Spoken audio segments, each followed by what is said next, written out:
mindig kételkedsz a Tisza győzelmében, akkor ezt figyeld. Erre fütyüljetek ott hátul, kedves tiszások, erre fütyüljetek! Az ukránok szekerét toljátok, és nem a magyarok mellett álltok.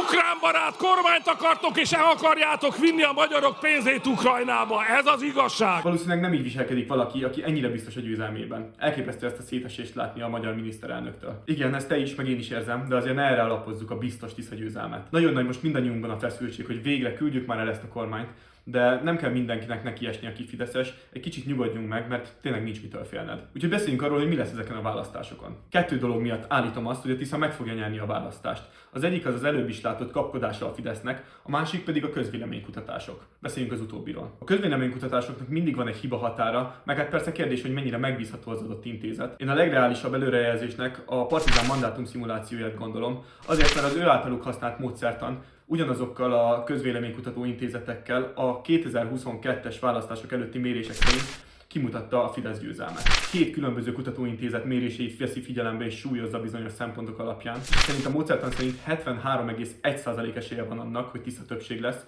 és csak 20,7% esély arra, hogy Fidesz többség. Szerintem nagyon érdekes ennek az egész módszertannak a működése, úgyhogy ha jobban érdekel, akkor nézz rá a weboldalra. Ha megérted, hogy mennyire a végét járja már ez a rendszer, akkor átértékelődik benned a politikai harc fontossága. Van még 15 nap hátra a 16 éves Orbán rendszerből. Biztos, hogy érdemes még 10-szer összeveszni a nagymamáddal addig. Tudom, hogy most nagyon nehéz, de próbálj meg a fideszes szeretteidhez egy kicsit több empátiával fordulni, mert most ők vannak nehezebb helyzetben. És hogyha érdekel, hogy miért gondolkoznak és szavaznak úgy, ahogy, akkor nézz rá a műsoromra. Segítsd az algoritmust, és ne az ország legyen megosztva, hanem a videóm.